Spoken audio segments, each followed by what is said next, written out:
So over the next 2 weeks, we're going to go all the way back close to where we started, back to the Bronze Age. Now, most of what we're going to be studying is actually in the late classical and medieval period. But there are a couple significant Bronze and Iron Age kingdoms that we're going to be starting with in the first half of this week. The Nubian kingdoms, which actually exist just south of Egypt, just a little further down the Nile.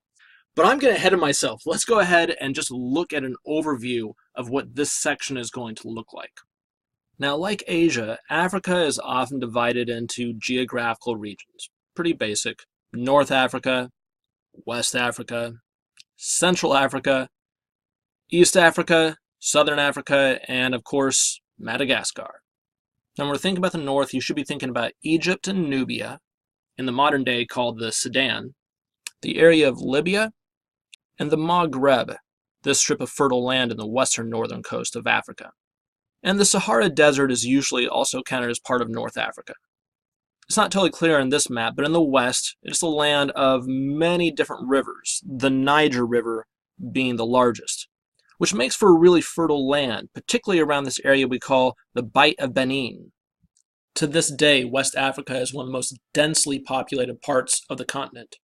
As a matter of fact, in the modern day, the country of Nigeria is the most populous, almost twice as large as the next largest, Ethiopia.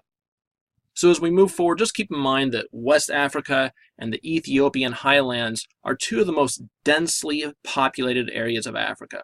Central Africa contains the Congo River Basin, along with the Congolese rainforests. If you ever think of the African jungle, this is where it's at, which is part of the reason why it's less densely populated. To be clear though, Central Africa isn't limited to the rainforests. It includes some of the surrounding savanna.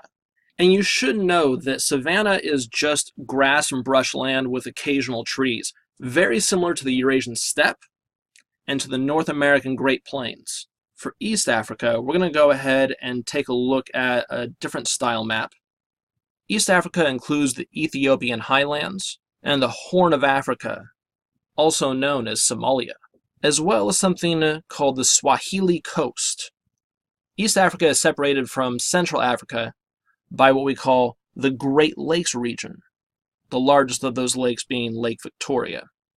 Next, South Africa. Much of South Africa is savanna, including this area that we call the Zimbabwe Plateau, just south of the Zambezi River, which again is just kind of a natural boundary between South Africa and East Africa. The western portion of South Africa, though, is largely the Kalahari Desert. Finally, we have Madagascar, which is a bit of an anomaly. It's technically part of Africa, but its culture is based in the Austronesian settlers that came there from Southeast and South Asia. It may be best categorized as part of a broader Indian Ocean society. So in this section, we're going to be primarily talking about Sub-Saharan Africa, the area which lies south of the Saharan Desert. On this map, you see this line called the African Transition Zone. This transition zone is probably better known as the Sahel, which is really just a semi-arid grassland. Sahel just being the Arabic word for shore. So it's that place where the desert and the savanna meet, and the desert is still kind of crashing waves into the mainland of the savanna. So as we're going to see, Sub-Saharan Africa wasn't totally cut off from the rest of the Eastern Hemisphere, but the Great Desert of the Sahara significantly impeded trade and communications, particularly in West Africa. The division is possibly most poignantly demonstrated in the African language groups. North Africa is completely dominated by the Afro-Asiatic language group. These include the languages of the Berbers, over in the area of the Maghreb and the Sahara. Of course, Egyptian and ancient Egypt, which you might remember in the Common Era evolved into what we call Coptic. Arabic, which was widely spoken in Arabia, was another Afro-Asiatic language that's part of the Semitic family. It, of course, spread across all of North Africa in the 7th and 8th centuries with the Islamic conquests. Well before then, though, in at least the first millennium BCE and probably before, Semitic languages were being spoken in the Ethiopian highlands. In Nubia, or again, the Sudan, south of Egypt, Cushitic languages dominated, and with the exception of the Semitic languages here, these are largely Cushitic languages. which incidentally got its name from the Kingdom of Kush. South of the Sahara, however, one language group dominates, the Niger-Congo language group. The speakers of this originated somewhere between the Niger and Congo rivers.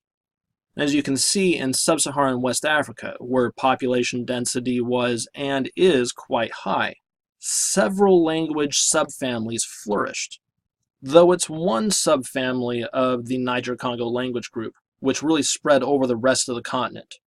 Bantu. We'll be talking about the Bantu more this week, but for now all you need to know is that the Bantu, like most of their Niger-Congo cousins, were semi-agriculturalists. They still did some hunting and herding, and by the beginning of the first millennium BCE, they had discovered iron metallurgy on their own, separate from its discovery in West Asia. Now, as the Bantu migrated into South Africa at the end of the first millennium BCE and throughout the first millennium CE, they displaced herding and foraging peoples who spoke languages related to the Khoisan language group. You might have heard some of these languages before. They're the languages that make use of clicks as part of their consonants. Most of those folk now live in the Kalahari Desert, a place where the agriculturalist Bantus had no interest in moving to. So just to give you an overview of the civilizations that we're going to cover over the next 2 weeks, don't worry, we're not going to be able to hit everything that's on this map. We're going to be looking at the Nubian kingdoms, which existed just to the south of ancient Egypt. We're going to be looking at the civilization of Kerma, which is essentially the same as the kingdom of Kush. Kerma existed from around 1900 to 1500 BCE before it was conquered by the Egyptians. Around 1100 BCE, the Nubians of that area were able to reassert their independence. And between around 1100 to 670 BCE, the kingdom of Kush flourished. For a couple different reasons, the Nubians of Kush were pushed to the south, and in 670 BCE, set up a new kingdom centered around the city of Merowe.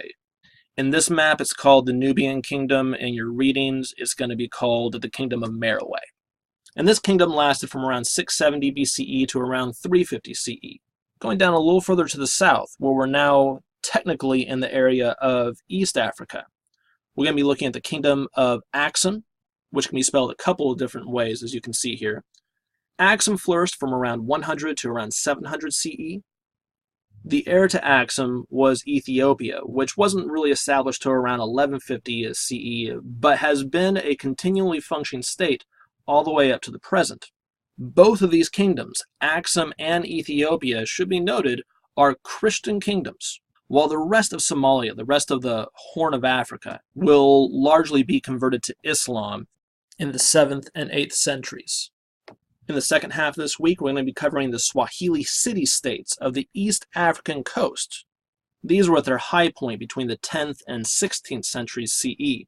We'll also be looking at the Kingdom of Zimbabwe, centered in its capital, Great Zimbabwe, which existed in South Africa from around 1200 to 1450 CE. And as we'll see, while it was separate from the Swahili culture, it was tied to the Swahili cities both through trade and through a common ancestry. Next week, we'll be going over West and Central Africa. The Kingdom of Ghana in West Africa existed from around 400 to around 1224 CE.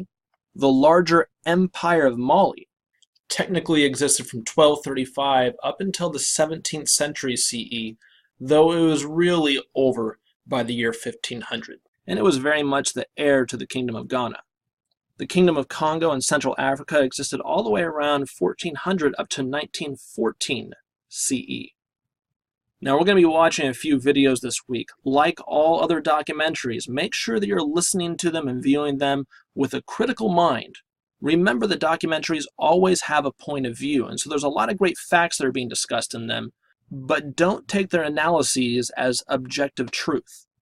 And so finally, the issues of gender, ruling systems, cultural diffusion, and related to that, the spread of Islam, are going to be touched on throughout your readings, but it's not always going to be overtly so. It's not necessarily going to have a section that says gender relations.